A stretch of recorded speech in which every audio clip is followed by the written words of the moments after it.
So now I'm gonna create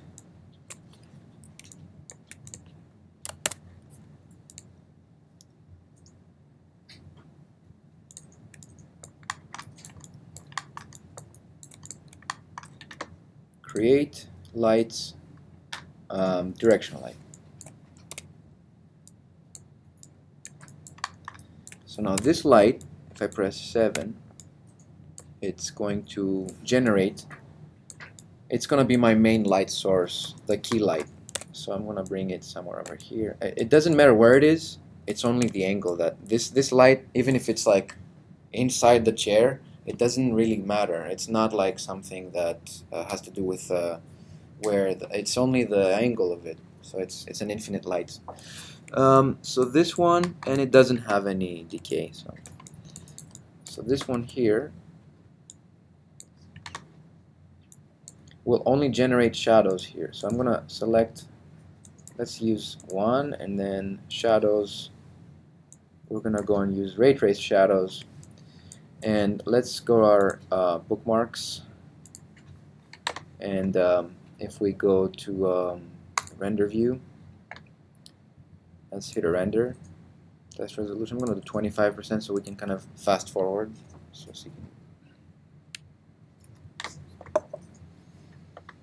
So now we can see some shadow here. So we get like this kind of daylight effect. And I can just work on the angle a little bit more.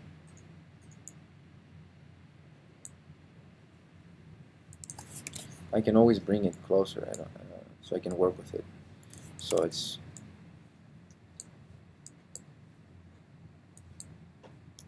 the cool thing about having a little thumbnail to render is that you can go fast, and you can have it here and render.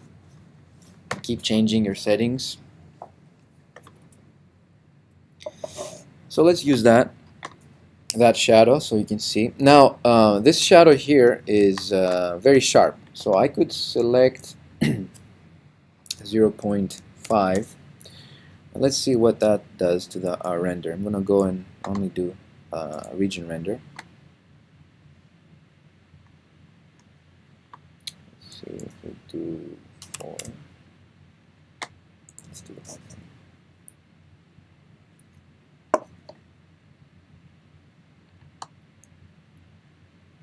So it blurs it out a little bit. It's not that, I mean, in this case I would do another render.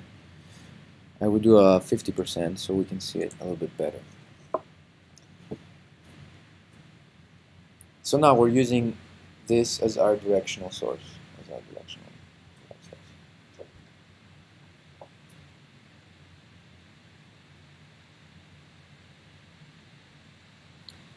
So I blurred it a little bit, and that it looks like there's a, it's a little filtered, like more, not as clear sky. Maybe there's some clouds.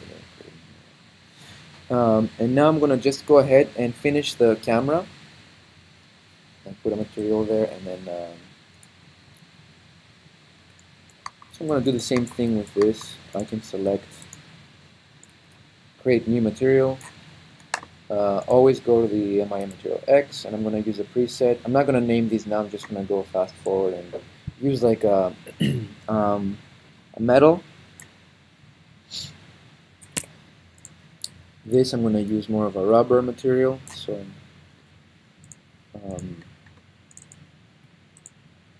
this one will be rubber, replace, and you can see once you put the presets, you're going to understand. Oh, look, it's like this has like the rubber material has less reflectivity. I mean, less glossiness is like down to 0. Like the floor has 0.3. Now this has even less. So that's why it's so faded out.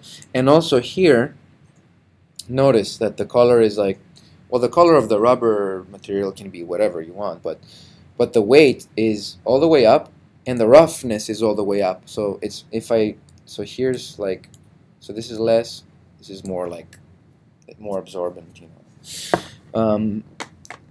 Then I'm gonna use this as, I think I have a couple of pieces in there.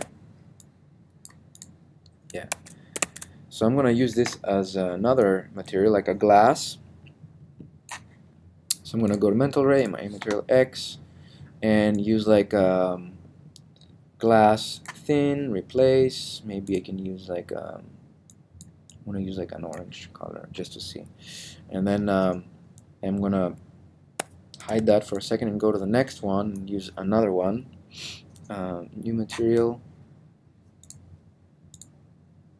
and this one I'm gonna do like a more of a thick glass, and I leave it like that, and go display, show last hidden. So I'm bringing back the. Is this the one? Yeah. Okay. So so these are done, and I'm gonna go ahead and add for the body. I'm gonna do another another one.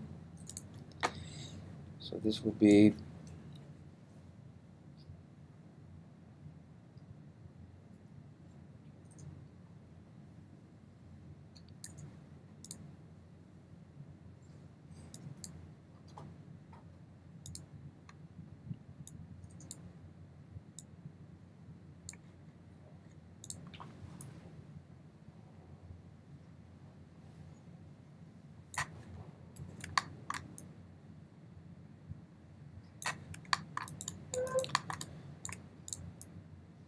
so see here. If I knew what these are, I just it's better to name everything, but I didn't want to do that now.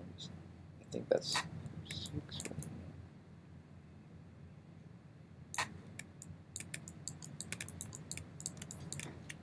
And all these, I'm gonna just add a plastic material. So new material and glossy plastic, replace sort of.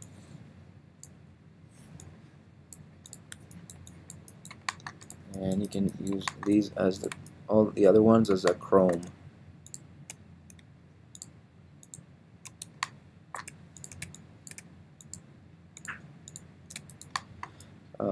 When it comes to color, I don't like using Maya for color. I just use my own color palettes, so I'm not really paying attention to that. Here I can go and say existing material chrome. I can use the chrome. So one thing about the coloring is like I never depend on the color wheel here.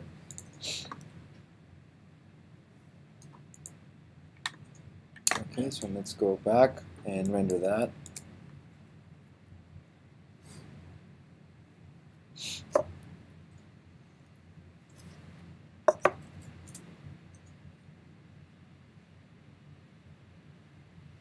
So now I need to improve some stuff. This feels like a very burned out reflection, so I either go and like reduce the sunlight, or I go and play with the material. That's the cool thing about the material, is that you actually, okay, you say this is really bleached out. So one thing we could do is select that guy and see what's the problem here. Well, the glossiness is like really high.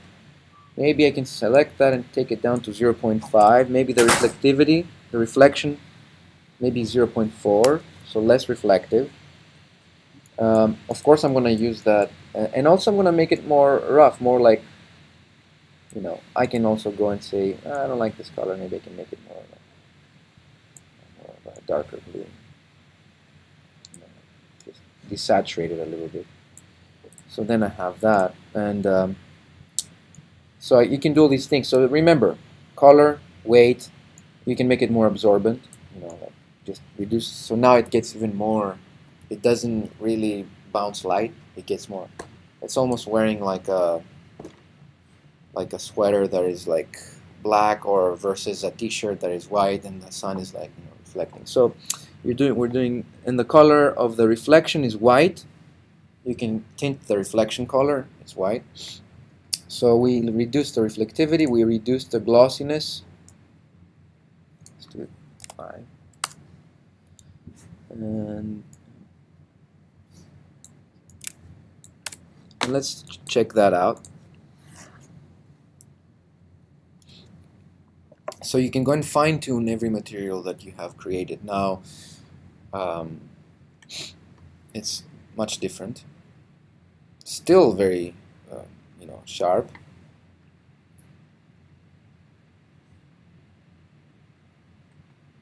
So that we have to go even.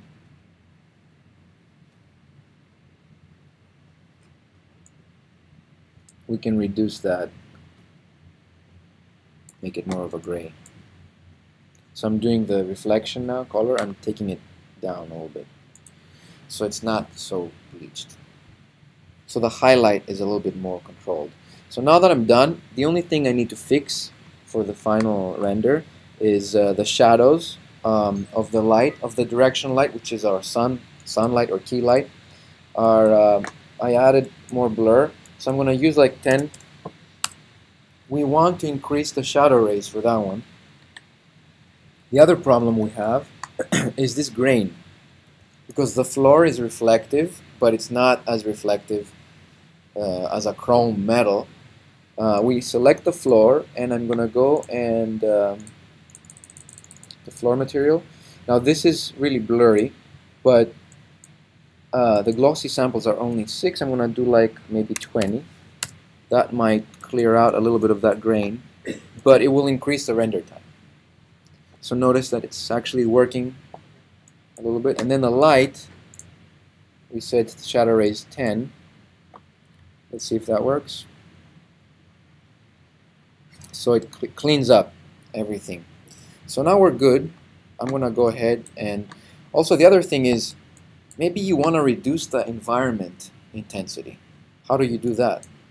If you go to the environment intensity, the mental ray node that we used as an environment, the HDR image, there's no settings here to reduce that, to reduce the intensity.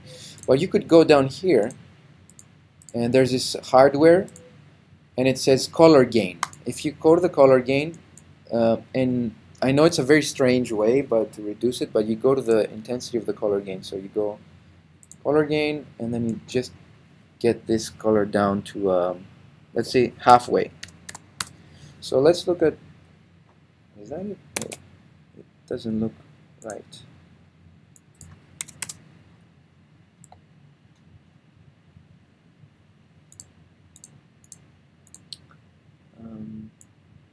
Oh, maybe I'll do that, I guess.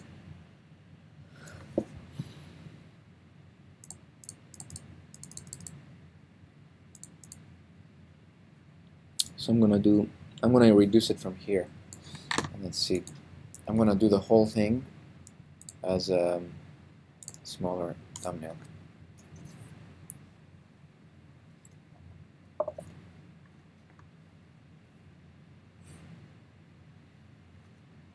Let's keep this.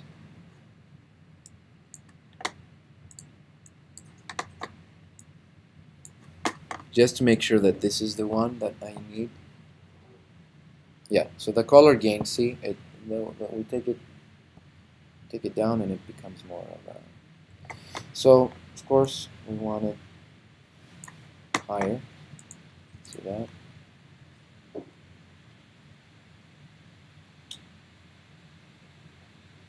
So now I'm ready to render the final image.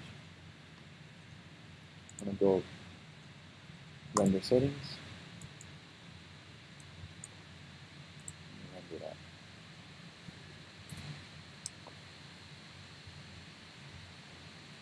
So we used an IBL, like an image-based lighting, to light up the entire environment with Final Gather to assist to create like a photorealistic event. So that's like a so that technique is called indirect light. Before, last week, we used 2 spotlights, 3 spotlights with Maya software. Those are directed, that's direct illumination. There's no indirect. Indirect light is like what's happening right now. Like the light goes to the wall. The wall is a specific color. It hits the wall. It bounces out of the wall, and it even, colors with the same color starts to bleach other areas.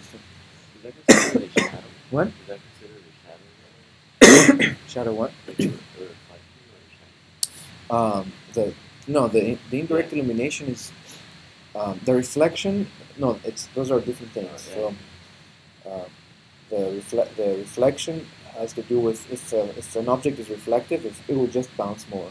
It will, the energy is not going to be completely absorbed of the light. The light is going to bounce out, away, and it's going to hit other surfaces until it gets completely absorbed.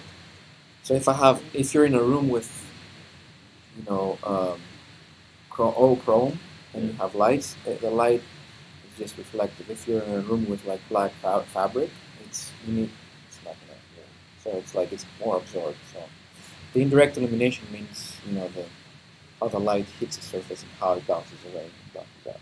So this is what we get with indirect illumination, and that's like a very generic, not a very sophisticated render yet. We're gonna do a way better renders for this. Okay, so this is. Did it finish? Yeah. Okay. Okay, so this is like what we have now with the chrome setting and all the indirect illumination. Why is it 720p when you put down? I think I put 1080.